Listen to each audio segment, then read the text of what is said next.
الله الرحمن الرحيم الحمد لله رب العالمين والصلاة والسلام على سيد الأنبياء والمرسلين محمد وآله وصحبه أجمعين أما بعد فأعوذ بالله من الشيطان الرجيم بسم الله الرحمن الرحيم فتيمموا صعيدا طيبا فامسحوا بوجوهكم وأيديكم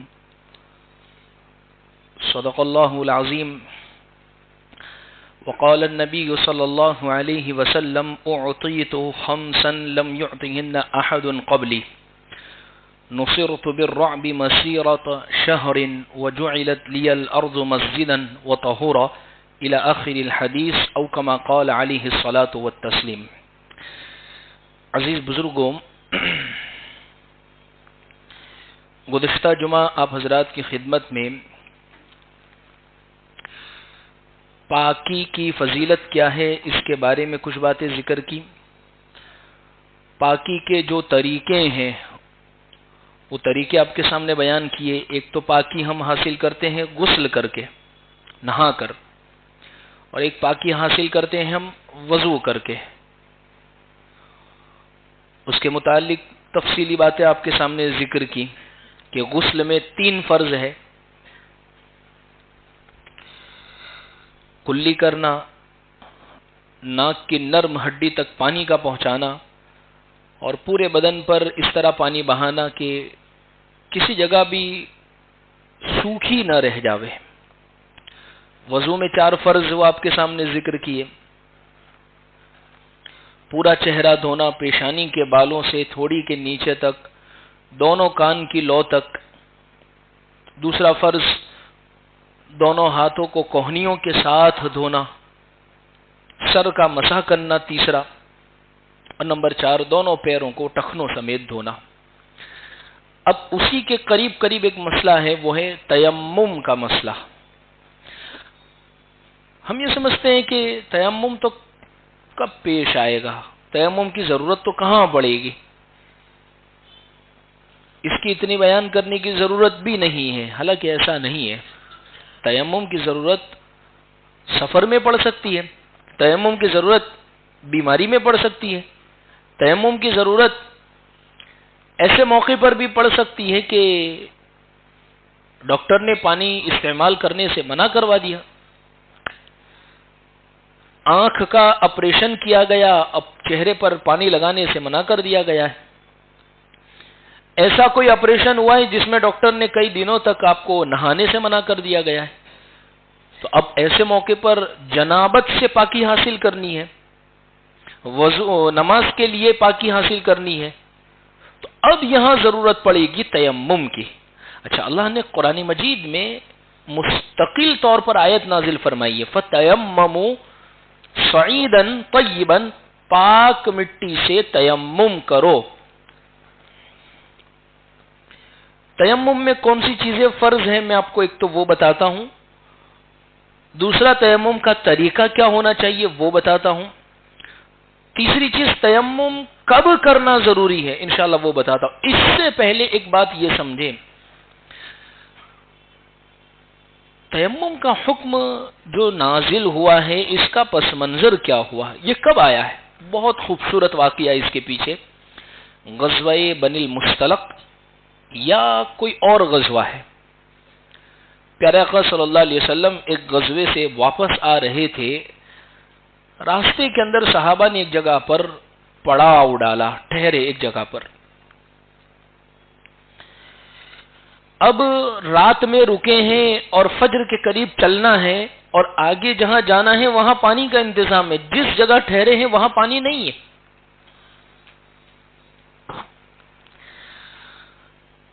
لیکن تھوڑی دیر کے بعد امی عائشہ رضی اللہ عنہا حضور سے فرماتی ہے کہ پیارے آقا، میں نے اپنی بہن حضرت اسماء سے سفر کے لیے ایک ہار مانگا تھا پہننے کے لیے.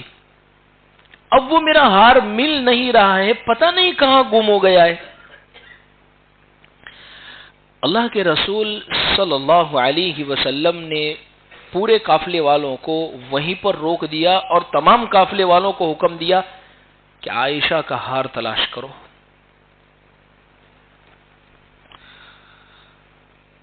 خیر، حضرت عائشہ رضی اللہ عنہ کا ہار تلاش کرنے میں کافی وقت ہو گیا اور یہاں فجر کی نماز کا بالکل وقت ہو گیا۔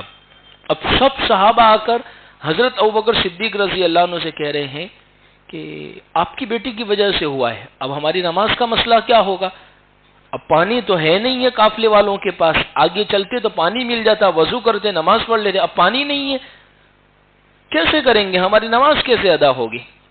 حضرت ابوبکر صدیق رضی اللہ عنہ فوراً آئے، غصے میں ہے، اور جیسے ہی کمرے میں داخل ہوئے تو اللہ کے نبی صلی اللہ علیہ وسلم اپنا سر مبارک امی عائشہ رضی اللہ عنہ کی گود میں رکھ کر سو رہے ہیں۔ اب زور سے بولنا یا ڈانٹنا یہ بھی مناسب نہیں تھا کہ حضور کی آنکھ نہ کھل جاوے، تو اشارے میں حضرت ابوبکر صدیق رضی اللہ عنہ امی عائشہ رضی اللہ عنہ کی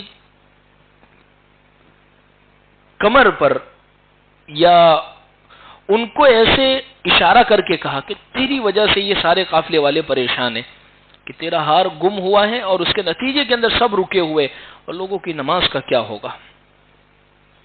اتنے میں اللہ کے نبی صلی اللہ علیہ وسلم کی آنکھ کھل گئی۔ فرمایا ابو بکر کیا ہوا، کیا مسئلہ؟ کہا کہ حضور دیکھیے نا، اس کا ہار گم ہوا ہے اور اس کے نتیجے کے اندر سب قافلے والے پریشان کہ نماز کا کیا ہوگا؟ تھوڑی دیر نہیں ہوئی تھی کہ حضور پر آیت نازل ہوئی اور اللہ فرماتے ہیں یا ایھا الذین آمنوا اذا قمتم الى الصلاة فاغسلوا وجوهکم وایدیکم الى المرافق وامسحوا برؤوسکم وارجلکم الى الكعبین وان کنتم جنبا فاطہروا وان کنتم مرضى او على سفر او جاء احد منکم من الغائط او لامستم النساء فلم تجدوا ماء فتیمموا صعیدا طیبا۔ پوری آیت میں اللہ نے وضو کا طریقہ بیان فرمانے کے بعد فرمایا اگر تمہیں کہیں پانی نہ ملے تو تم پاک مٹی سے تیمم کر لو۔ چنانچہ جیسے ہی آیت اللہ کے نبی صلی اللہ علیہ وسلم نے پڑھی، صحابہ سارے کے خوش ہو گئے۔ ایک صحابی زور سے چیخ رہے اور فرما رہے ما هذه اول برکۃ یا آل ابی بکر، اے ابو بکر کے گھر والو، یہ پہلا موقع نہیں ہے کہ آپ کی برکت سے امت کے لیے کوئی خاص حکم نازل ہوا ہے، اس سے پہلے بھی آپ لوگوں کی برکتیں ہم نے بہت دیکھی ہے۔ خلاصہ یہ ہے کہ تیمم کی آیت کا یہ پس منظر ہے، یہ بیک گراؤنڈ ہے تیمم کی آیت کا، اور یہ برکت ہے دراصل امی عائشہ رضی اللہ عنہا کی۔ اس واقعے میں بہت ساری چیزیں سمجھنے کی ہے، اگر ہم غور کریں تو اس واقعے میں بہت ساری چیزیں ہمیں سیکھنے کی ہے۔ سب سے پہلی چیز دیکھیے،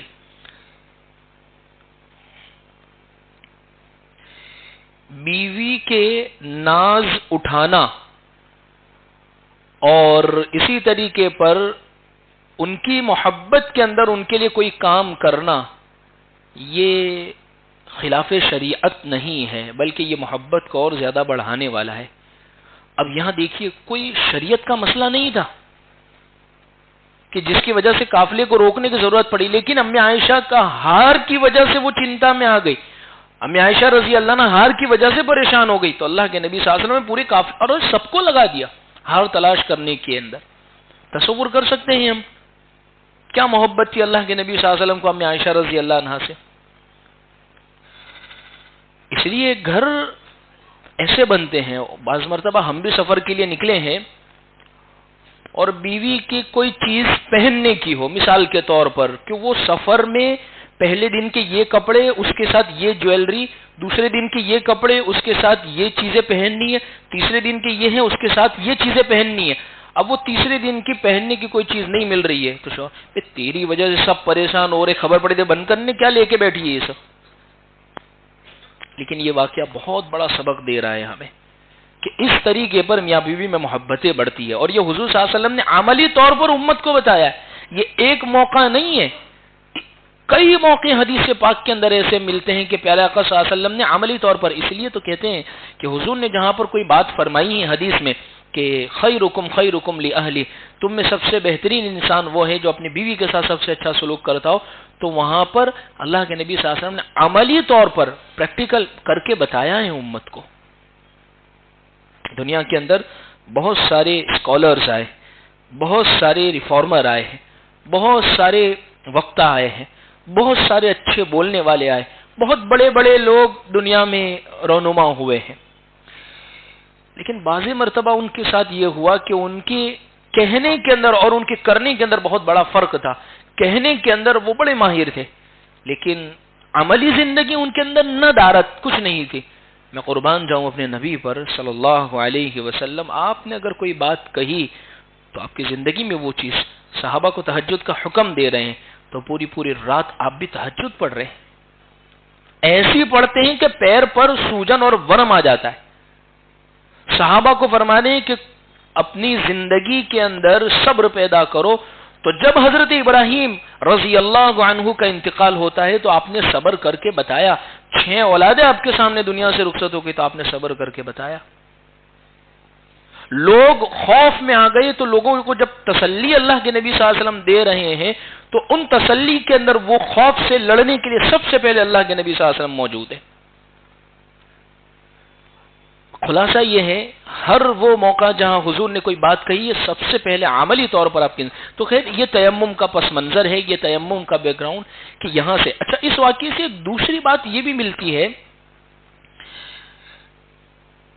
باپ کو بیٹی کے اوپر ہر طرح کا حق بنتا ہے، چاہے بیٹی کی شادی ہی کیوں نہ ہو گئی ہو. ہر طرح کا حق بننے کا مطلب کیا ہے؟ مطلب یہ ہے کہ اگر بیٹی سسرال کے اندر شوہر کے، ساس کے، گھر والوں کے حقوق ادا نہیں کرتی ہے تو باپ یہ کہہ کے نہیں چھوٹ سکتا کہ تم جانو نے تمہارا کام جانے، میں نے تو پناہ دی، اب تم دیکھ لو تمہیں جو کرنا ہے، اور اس کو کہ یہاں آنے کی ضرورت نہیں ہے. حضرت ابوبکر صدیق کے اس عمل سے یہ بات پتہ چلتی ہے کہ باقاعدہ حضور کے گھر میں ہے، امہات المؤمنین ہے.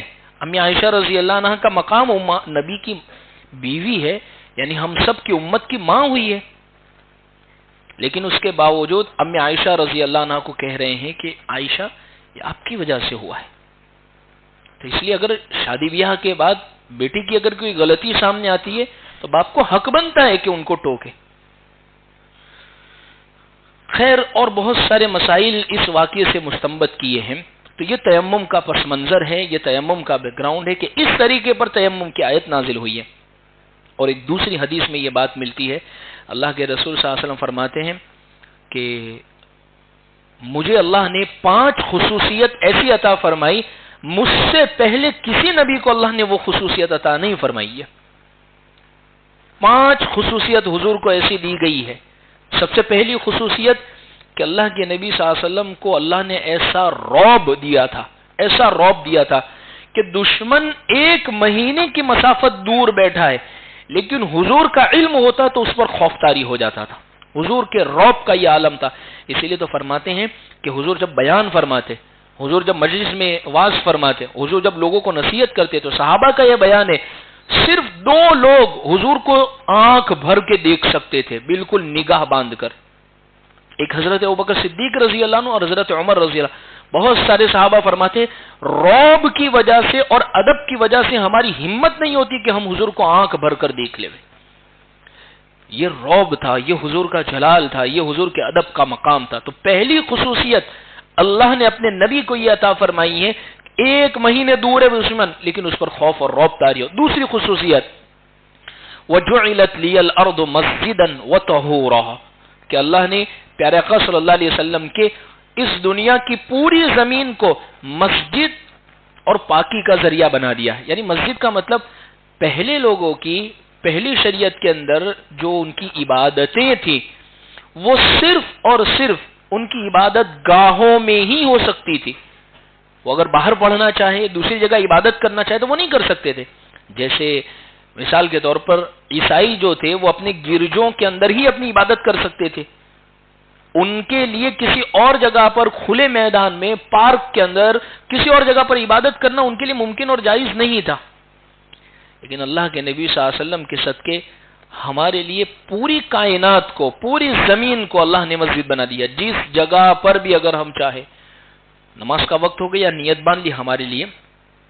یہ تو خیر اب تعصب کی وجہ سے یہ تمام چیزیں بہت زیادہ نفرتیں بڑھ گئی ہے، ورنہ جماعت کے ساتھ ہی جاتے تھے، اسٹیشن پر نماز آسانی سے پڑھ لیں، ریل کے ڈبوں کے اندر نماز آسانی سے پڑھ، ہوائی جہاز میں نماز آسانی، گارڈن میں نماز، پارک کے اندر، سڑک بہت. لیکن ایک بات کا خیال رکھے، ایک مسئلہ یہ بھی سمجھے، ہماری نماز پڑھنے کی وجہ سے کسی کو تکلیف نہیں ہونی چاہیے.